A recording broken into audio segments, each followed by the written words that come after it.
Assalamualaikum warahmatullahi wabarakatuh. Perkenalkan, nama saya Ahmad Fajri Mahendra dari Universitas Negeri Malang, dan rekan saya Muhammad Abdul Ghani. Di pembahasan kali ini kita akan melakukan pembelajaran perakitan komputer dari komponen demi komponen hingga komputer itu hidup dan bisa digunakan. Sebelum itu, kita harus mematuhi protokol COVID-19 dengan memakai masker.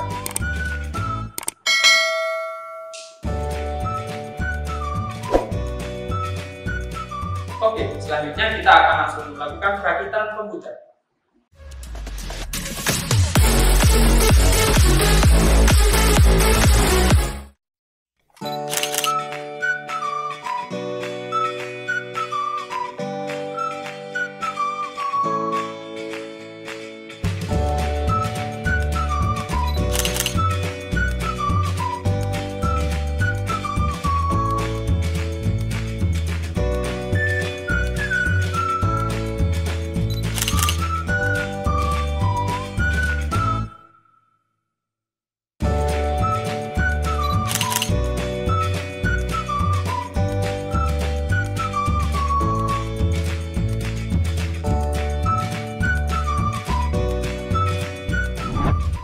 Yang pertama, ada gelang statik. Gelang antistatik digunakan untuk mencegah pengosongan elektrostatik dengan menggrounding seseorang yang sedang mengerjakan alat elektronika. Yang kedua, ada motherboard atau mainboard. Motherboard adalah salah satu bagian terpenting dari sistem komputer. Disinilah banyak komponen penting lain dari komputer disatukan, seperti unit pemrosesan pusat atau CPU, memori, dan konektor untuk perangkat input dan output. Yang ketiga, ada prosesor. Prosesor secara singkat dapat diartikan sebagai otak komputer. Prosesor pada umumnya sering disebut juga dengan CPU atau Central Processing Unit, adalah suatu chip yang berupa IC atau Integrated Circuit yang mengontrol keseluruhan sistem komputer, khususnya dalam menjalankan instruksi. Yang keempat, ada RAM atau Random Access Memory.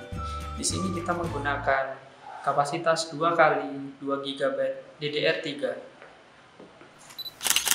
RAM atau Random Access Memory adalah hardware di dalam komputer yang berfungsi sebagai tempat penyimpanan data sementara atau memori. Yang kelima, ada VLAN card atau wireless card. Kita menggunakan TP-Link dengan extended range 54 Mbps. VLAN card atau wireless card berfungsi untuk menghubungkan komputer pada jaringan tanpa menggunakan kabel. Yang keenam, ada video card. Kita menggunakan HD 4650 dengan kapasitas 512 MB DDR2.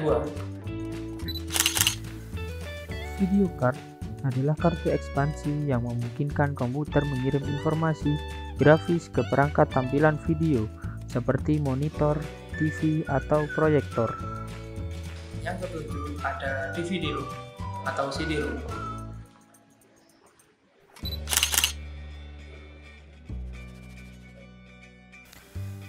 DVD-ROM atau DVD-ROM drive adalah perangkat keras yang berfungsi untuk memutar DVD. Tidak hanya DVD saja, CD juga bisa diputar pada DVD-ROM. Yang kedelapan, kita menggunakan hard disk dengan kapasitas 80 GB dengan merek CD. Hard disk berfungsi sebagai media penyimpanan data dan program pada komputer. Yang kesembilan, kita menggunakan heatsink dengan tipe yang lama.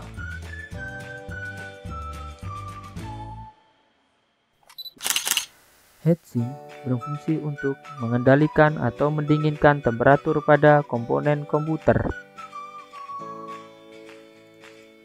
Yang ke-10, kita menggunakan power supply dengan 450 watt.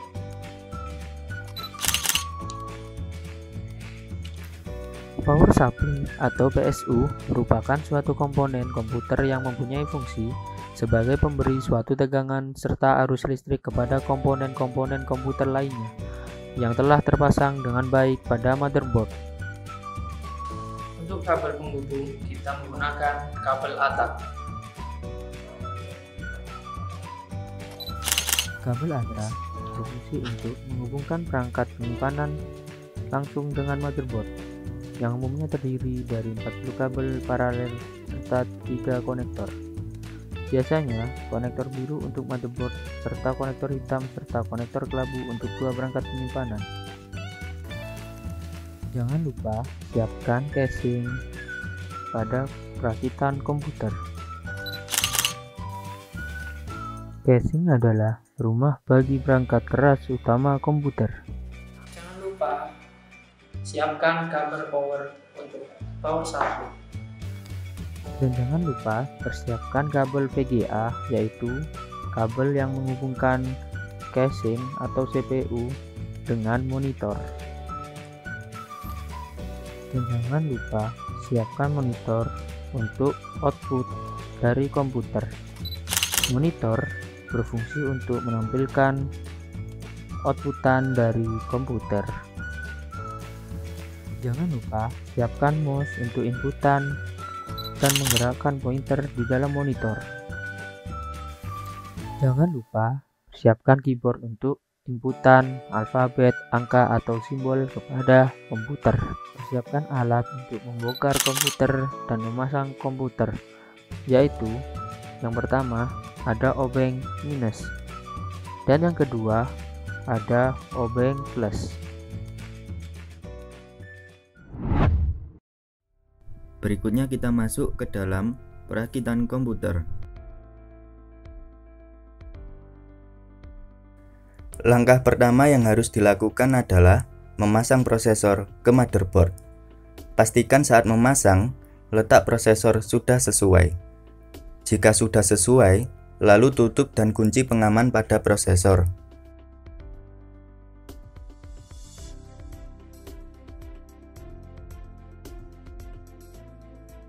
Selanjutnya kita pasang heatsink di atas prosesor. Lalu masukkan keempat kaki atau pengaitnya ke dalam motherboard. Kita tekan ke dalam supaya pengaitnya bisa masuk.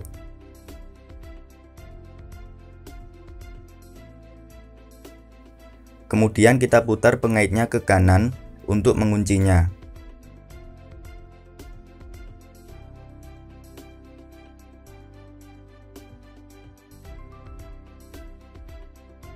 Selanjutnya pasang soket heatsink kepada motherboard. Pastikan arahnya sudah sesuai pada saat memasang.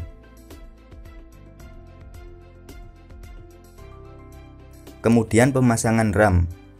Yang perlu diperhatikan dalam memasang RAM adalah pembatas dari RAM tersebut. Saat memasang, perhatikan juga posisi pembatas RAM dan sesuaikan juga dengan tempatnya. Lalu tekan RAM-nya ke bawah sampai pengait di kiri dan kanan otomatis menjepit.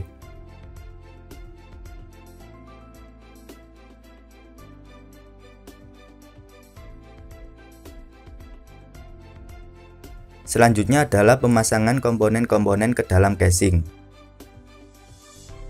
Yang kita pasang pertama kali adalah CD atau DVD-ROM, supaya kita tidak kesulitan jika memasangnya nanti. Masukkan CD atau DVD-ROM ke tempatnya, lalu dorong ke dalam.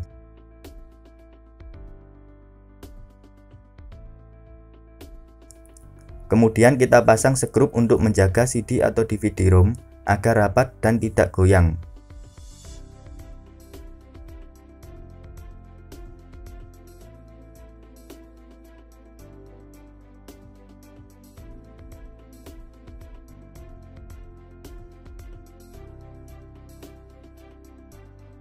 Selanjutnya kita pasang power supply ke dalam casing. Dengan kabel di bagian dalam dan lubang colokan di bagian luar.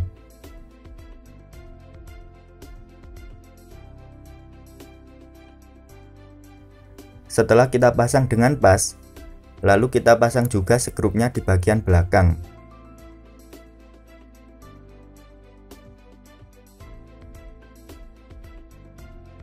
Kemudian kita pasang motherboard ke dalam casing.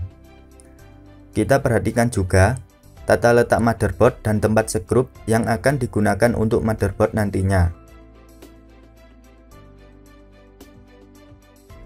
Setelah sudah pas, baru kita pasang skrupnya.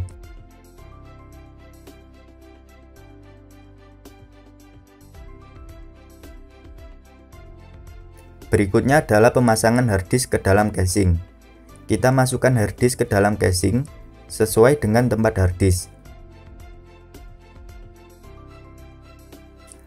Lalu kita kencangkan menggunakan skrup.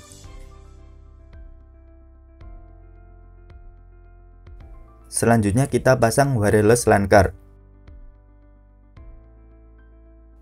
Cara memasangnya sama seperti RAM tadi, yaitu dengan menekannya ke bawah.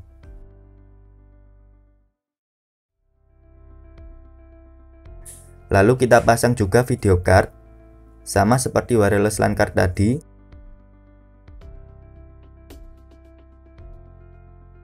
Dengan menekannya ke bawah. Kemudian kita pasang kabel yang pertama, yaitu kabel ATA ke CD-ROM, harddisk, dan motherboard.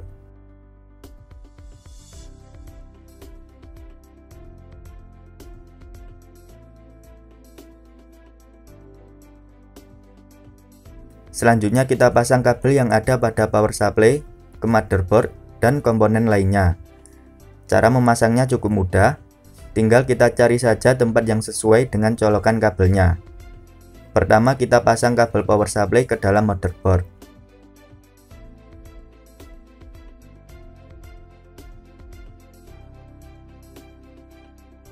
Lalu kita pasang kabel power supply untuk heatsink.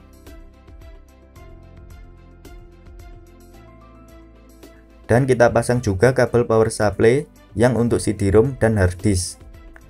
Kabel dari power supply ini nantinya berfungsi untuk mengalirkan arus listrik, agar masing-masing komponen dapat menyala dan bekerja. Berikutnya adalah pemasangan kabel front panel. Pada kabel front panel sudah tersedia tulisan di bagian mana kabel tersebut akan dipasang. Pada port yang terdapat di motherboard, juga terdapat tulisan untuk memudahkan dalam memasang kabel front panel tadi.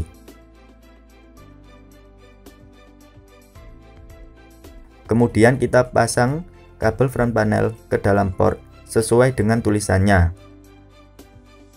Lalu kita pasang tutup casingnya sementara untuk mengetes apakah komputer dapat menyala.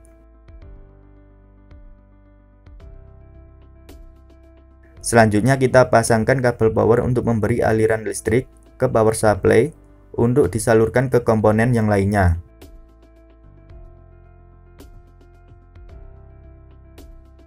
Kemudian kita pasang kabel VGA dari monitor ke komputer.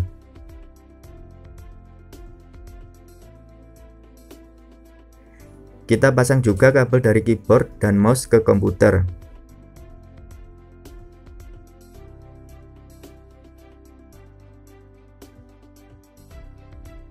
Berikutnya kita tancapkan kabel power komputer dan monitor ke stop kontak.